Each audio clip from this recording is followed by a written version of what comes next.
Dear students, ये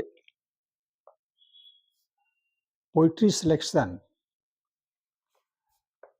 का जो एक्सप्लेनेटरी लाइंस है उसको बताने के क्रम में मैंने इसके पहले नंबर 1 दिया था ओटू ऑटम का। अब उसी क्रम में मैं नंबर 2 एक्सप्लेनेशन नंबर 2 को डील करने जा रहा हूं। ये पंक्ति है, ये सेंटेंस, ये lines, the red breast whistles from a garden croft and gathering swallows twitter in the skies. These are the concluding lines of this poem. And here, John Keats says about the autumn season, and he emphasizes that there are many beautiful things, many beautiful objects in our autumn season. It has abundance of flower, abundance of fruit, and abundance of grain. And in this connection, he says that in this season, there is also beauty like the summer, like the spring season. And he explains it, the beauty of autumn season. And he also emphasizes that there are a lot of music, a lot of song available.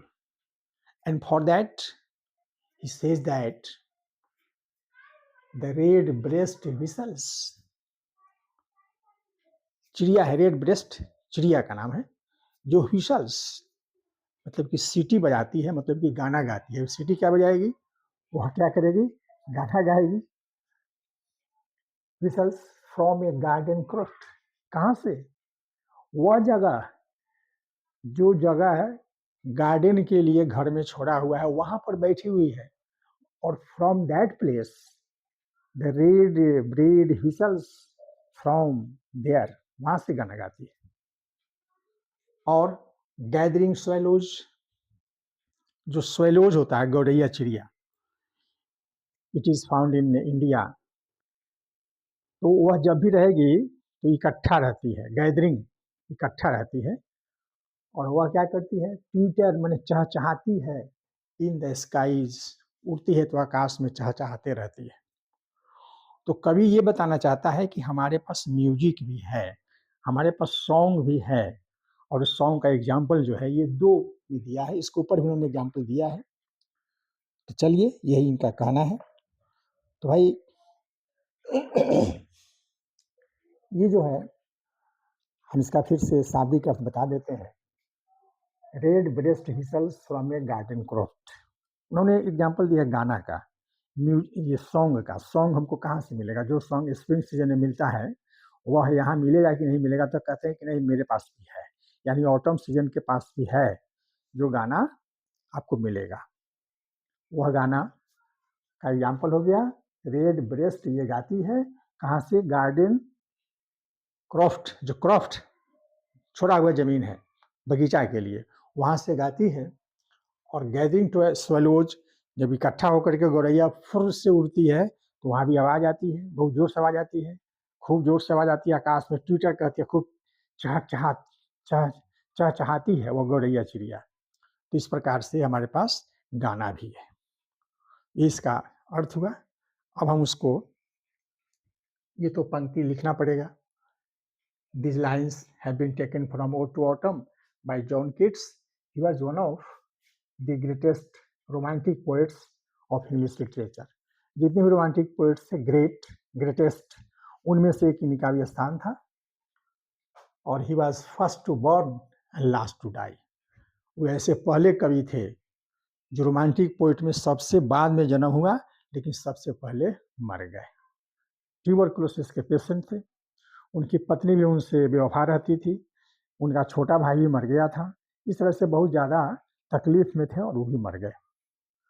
He died at the early age of 26, only 26 की as में मर गए। अब जो है इसको किस reference में बता रहे हैं, तो इस रेफरेंस में बता रहे हैं कि भाई हमारे पास गाना है कि नहीं है, माने ऑटम सीजन के पास गाना है कि नहीं है, उसके बारे में बता रहे हैं। तो in these lines the poet praises about the autumn season. Autumn season की क्या कर रहे हैं, ये बड़ाई कर रहे हैं, प्रशंसा कर रहे हैं। He says that the autumn season has everything that should be, हर चीज है जो होना चाहिए। ऑटम सीजन के पास हर कुछ है जो होना चाहिए।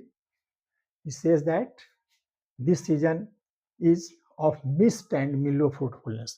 कुहासा तो रहता है, मिस्ट कुहासा रहता है, लेकिन मिलो फ्रूटफुलनेस, लेकिन पके हुए आम, पके हुए फल का पूरा भंडार रहता है।